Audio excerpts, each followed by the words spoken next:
and welcome to this video tutorial with me, Wayne, from drclean.co.uk. As with all these tutorials, the aim is to make you a better ironer and a more efficient ironer, so you do things in improved quality but in far less time. And in this particular tutorial we're going to go over the basics of all your ironing.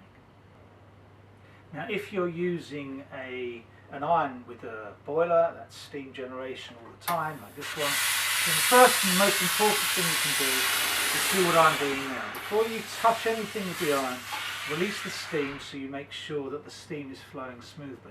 If you don't do that, there's a backup of steam that becomes superheated and it comes out with a real jet that, if you're on delicate fibres and delicate fabrics, even, and especially heat sensitive fabrics, can blow a hole straight through the fabric. That would mean something ruined. Okay, so that's the first thing you can do, is make sure that your iron's working perfectly and that you're not going to ruin any garments. Okay, so we have a pillowcase to iron. The first thing to do is make sure it's flat. And how do you make sure it's flat? Well, you do that with your hands. Oh dear, there's creases underneath there, I can feel it, but no creases anywhere else. So the idea, really, or ideal, is really to get rid of the creases that you can feel so you don't put them in. Now, this particular crease is on the inside section, you can see there, and I can get rid of that by ironing on the inside if I really wish. A lot of people wouldn't bother with that because it's on the inside and nobody's going to see it, but especially if you're ironing professionally and you're running an ironing service, it's a good idea to actually make those things or these things as good as you possibly can. And clearly, getting all the creases out is better than not getting the creases out at all. So we're using our hands as a pretend iron always before we put the iron on. Very important. Secondly, when you do put the iron on, increase the tension that you've got in the garment. So I put my iron on, I increase the tension and I run up and down.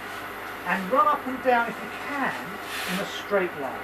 Notice I did that in 3 straight lines, not trying to do too much of an area at once, and certainly not doing this all the time, because that tends not to do anything particularly well. You want even pressure over the iron, pushing forwards and back. And that's what pushing forwards and back gets you. Side to side, you're taking pressure off all the time. You're not getting an even result with your iron. Okay, secondly, if you have to iron at the end of your board, move to the end of the board. So if I want to iron here and say iron that seam in, I will have to move there and iron. You don't want to iron under a stretch from here because you can't feel it properly and you can't be certain you're going to get a good job. Now, if you noticed, I've been moving the fabric this way towards me. It's far easier to control fabric moving it towards you than it is throwing it away. Yeah? Because you've got lots of control as it's coming into your sight. So if I were you, that's the way I would move anything round a board towards you. Right? Remember, release the steam, increase the tension, and up and down. There we go. Now we're just on to the last piece of this particular pillowcase. Make sure it's flat with both hands, up the seam, back down the seam again.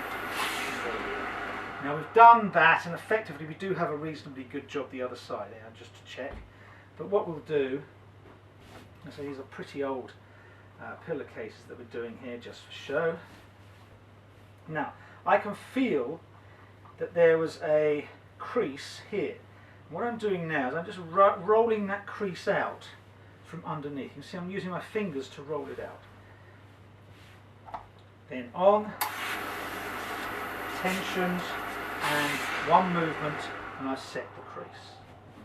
I mean, some of you might not like a crease in a pillowcase. I particularly do. I think it makes it look fresh.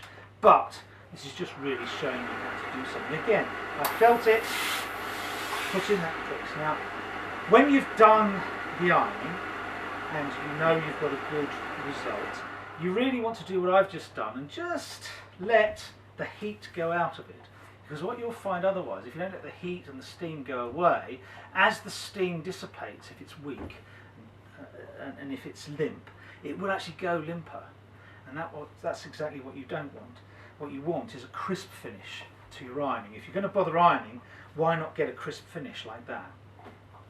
Okay, there's the basics.